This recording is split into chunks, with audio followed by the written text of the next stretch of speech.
How do you engage and inspire the most entrepreneurial generation of our time, Generation Z?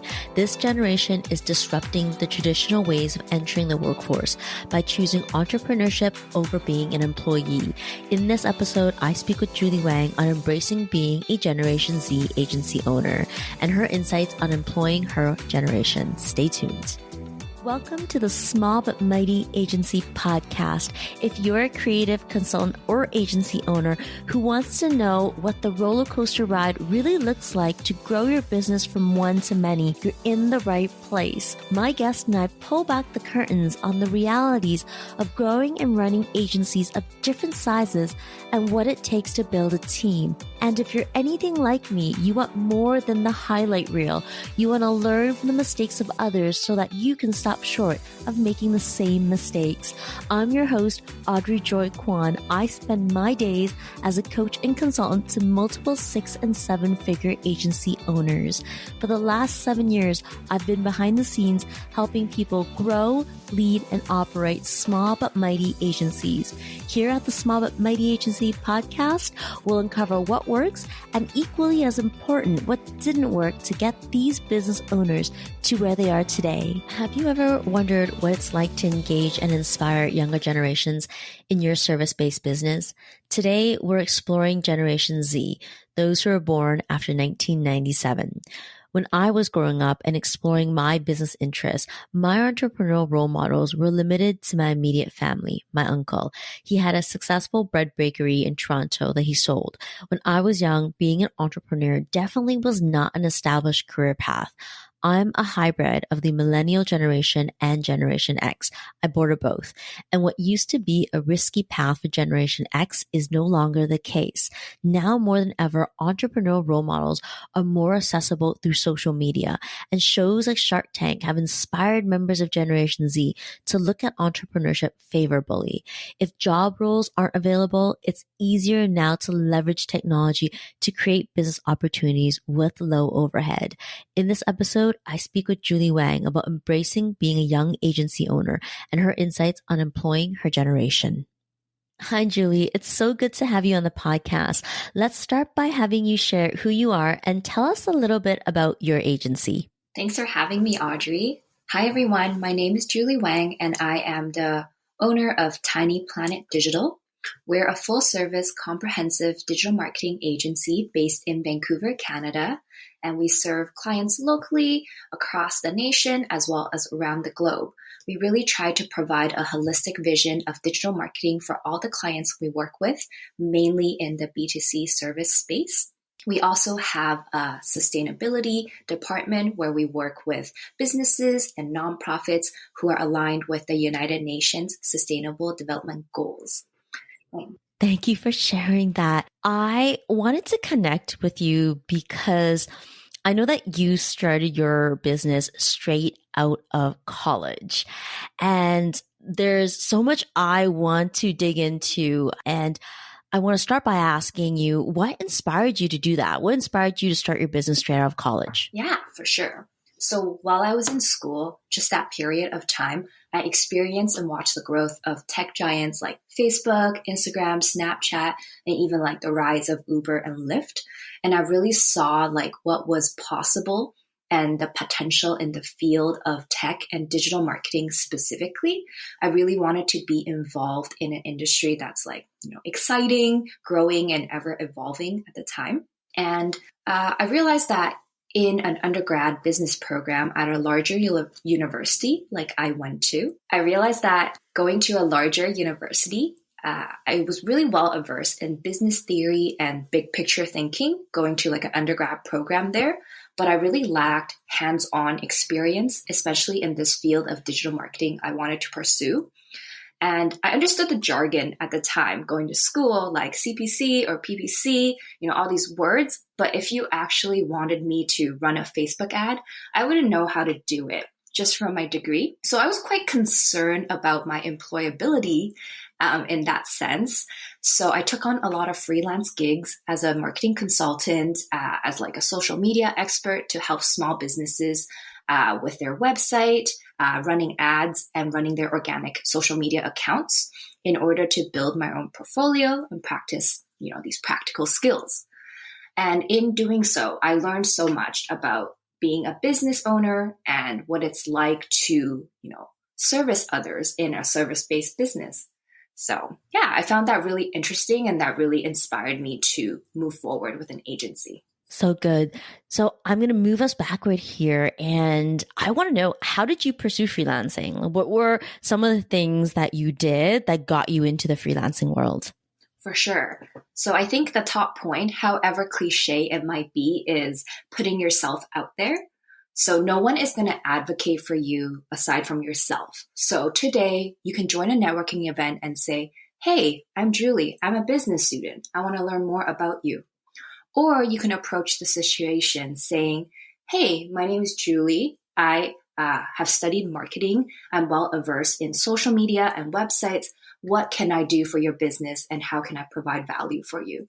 So in that way, when you approach businesses, you're able to kind of elevate and angle yourself in a different way where you can provide services to them. So of course, when you start, a lot of it is friends and family and people in your inner circle. But the more you do it and the more you put yourself out there and position yourself in that way, the more business will come to you. How did you know that finding a full-time job wasn't right for you and that you had wanted to start your own business? Yeah, so it's kind of multifaceted. While I was in school, I also worked at a local agency that was run by someone who was based in Vancouver, but the entire team was completely remote. And I learned so much during my time with them, and it really opened my eyes to the possibilities of starting a remote agency, what it's like to have that kind of life, and how to make it a career in your business. So at that time, I realized that, first of all, it's possible. And second, I have all the skills and knowledge to make it work as well. So that really opened the doors for me. And in working other internships and corporate positions, I knew it wasn't a fit for me because I just felt like there was a lot of tension, office politics, and perhaps the organizations that I worked for, I wasn't as passionate about or really connected with them on a value level there. In my experiences, I also couldn't find a suitable job. I don't know if I'm just being a little bit picky, but honestly, I didn't job search for that long. I looked around for only about 6 weeks. And then I realized that in order for an organization to be a good fit for me, I had quite high requirements. And at every interview, I felt like I was really trying to sell myself. And then I felt like, oh, if I can do this for a potential employer, why not do this for clients as well if I could, sell myself there? Lovely. I really like what you've detailed here because it sounds like there was a lot of internal exploration. It sounds to me like there was a time when you were freelancing and that you've been picking up gigs and you did explore this idea of working full time. You did look and interview for jobs, but you had a point of comparison in the sense that you had done freelancing and then you had done a job search and you realized for yourself at some point in time that, what am I doing? I could technically take my freelance business into an agency. What was that moment? Like, do you remember that moment when you decided that it was time to take what you were doing as a freelancer and become an agency? For sure. So, obviously I started off as a marketing consultant, doing everything myself. I was selling myself, my reputation, my image, and doing all the work myself. So I was the business and the brand and everything. I personally found being in that position to be a little bit repetitive in terms of what I was doing. And I felt very limited in terms of growth, where, I only had a certain number of hours I would be working in a week. And once that's maxed out, there was no additional opportunities for growth and scaling there. And that's when I started considering, building a team around me and starting the agency life. And I really like working with people. And part of, I guess, my appeal is that I'm a generalist, and I found that it's better suited for me to be in a agency position, to be a business owner, rather than being like a solopreneur or a freelancer. Tell us a bit more about that. What do you mean when you say you're a generalist and that because you're a generalist, the agency model is more fitting for you? Yeah, for sure. So I do feel like being a generalist, I like dipping my hands in a variety of different things, whether that's sales or marketing or operations or working with client services and things like that. I really enjoy the variety that helps me, enjoy my work a little bit more. So I did find that being in an agency setting, I could kind of jump from department to department, from different operations to find where I can focus my attention rather than, in a freelancer setting, you have to focus in the settings that you're in. I want to take a quick moment here to clarify the definition of freelancer and agency owner. As a freelancer, you were offering your services solo, and transitioning to agency for you meant broadening your scope of services and inviting other team members in to help deliver the services. So how long did you freelance for, and how long have you been operating the agency model? So I freelanced for approximately 3 years while I was in school. And then agency, we've been around for 2.5 years now. I know from our previous chats that you have been out of school for 2.5 years. You came out of school, started your business, and have achieved 6 figures. Not many graduates have that accomplishment under their belts. If somebody wants to gain insight from your experience, tell us about what you would do the same and what you would do differently. For sure. So things that I would do the same would be trust my intuition. Number one, I'm a very intuition-based entrepreneur, and I really do believe in that gut feeling and the vibes. And number two, I would have started my own business again and again if I get the chance to.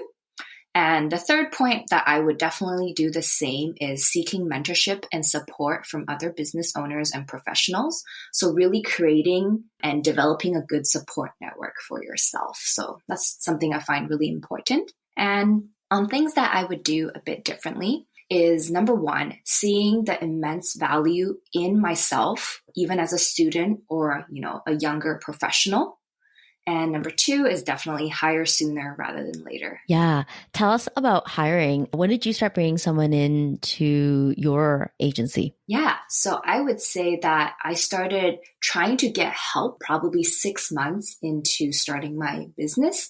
But at the time, I was not very equipped in that transition. So I actually had quite a difficult transition between freelancer to agency, because there's a lot of internal turmoil in terms of control, decision-making, and how you would shift your mindset from, I am the brand and the person, and this is my business, to letting other people in on the decision-making process, on the deliverables, and giving up control and to your services and business that way. Did you know that I have a free team growth roadmap? Imagine if you didn't spend all day, every day in the weeds of running your business. That can mean more flexibility, more freedom, less overwhelm. I created the team growth roadmap to help my clients gain direction on the strategic systems and leadership actions for a streamlined business and a self-managing team to grow your business. Inside the roadmap, I share my compass method, an acronym for each step of the roadmap to get you out of the weeds of running your business and help you have a small but mighty team that gives you more freedom and flexibility. You can get all the details over at audreyjoykwan.com. That's AudreyJoykwan.com, or click the link in the show notes right there in your podcast app. Back to the show. In the beginning, when you were a freelancer, what were the services that you were offering? So when I was a freelancer, I was offering organic social media management, Facebook and Instagram ad services, and website update services. So it was quite limited in terms of scope. As soon as you decided to bring someone into your business, how did your services pivot? So my services definitely increased in scope and scale just because I was able to bring in so much more expertise and team members to help out. And I was able to kind of execute my vision of having a very holistic digital marketing agency, because a lot of clients coming to me as a freelancer at the time were kind of throwing things and seeing what stuck, or they were really chasing trends and following industry activity based on, what they think is popular. but it might not be suited to their business or budget. So they'll be like, oh, I heard this new thing like Periscope is really popular. Let's do that. Why don't we spend some money on this? And it was very not aligned to their businesses and how marketing should funnel into their sales processes. So I really wanted to create an environment where, the business is aligned with their own sales and marketing. So in bringing in more team members and having my agency, I was able to offer a larger scale of services and, essentially having more control over the whole process of the marketing funnel and being able to guide the clients from start to finish, from top to middle to bottom of the funnel, instead of just doing very specific work that may or may not contribute to their bottom line. Julie, I know you're highly strategic. Tell us more about these strategic reasons for deciding to go the agency route. If you want, honestly, someone to just create something very specific for you, for example, monitor your email campaigns, then, there's a lot of places where you can find freelancers to do so. But in having a larger team and working with an agency like ours, the benefit you get is everyone's expertise kind of condensed for your value. Because if you search on Fiverr or Upwork or anything like that, you can find someone to do something and complete very specific tasks for you. But then you don't get kind of the melting pot of ideas and innovation and really the value behind having a strong team. We want to kind of be your marketing consultant and team for the businesses we work with. As Jen said, what is your thoughts on the world of work as it is now? Great question. So I very, very recently had a really lovely conversation with an instructor at my previous university in a professional event. And she mentioned to me that a large agency had approached her to inquire about talent recruitment from a university like this one for specific agency roles.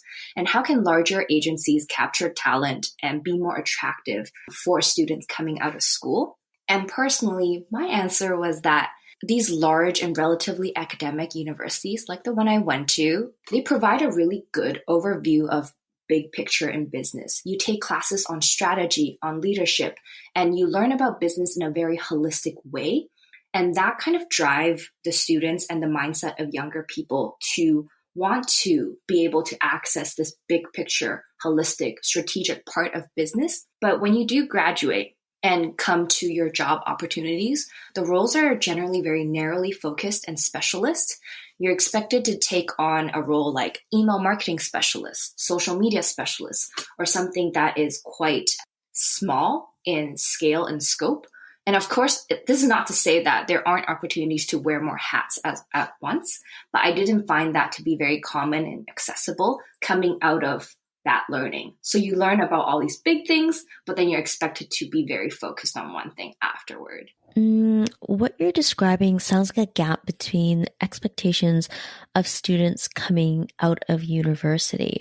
When you're coming out of university, you're learning strategies and leadership. In that way, it's the fullest expression of what a director in a business is doing.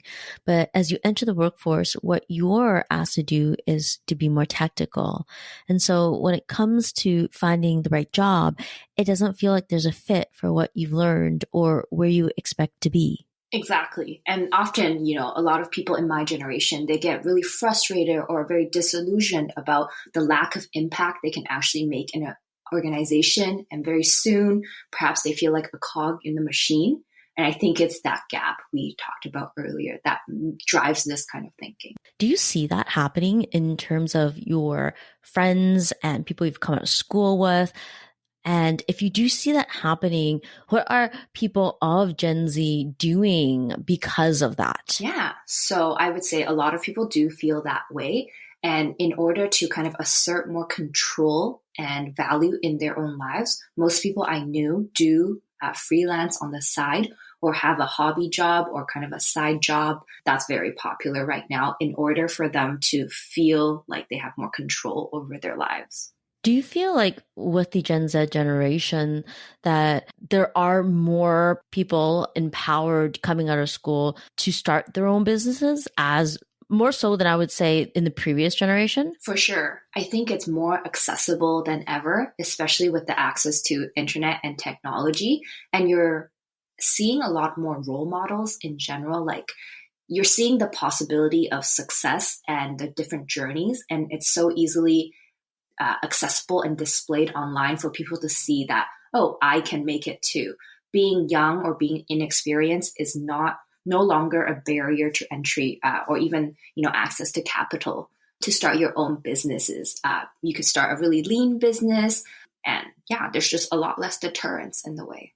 What would you then say to other agency owners right now who do want to employ some of this younger talent?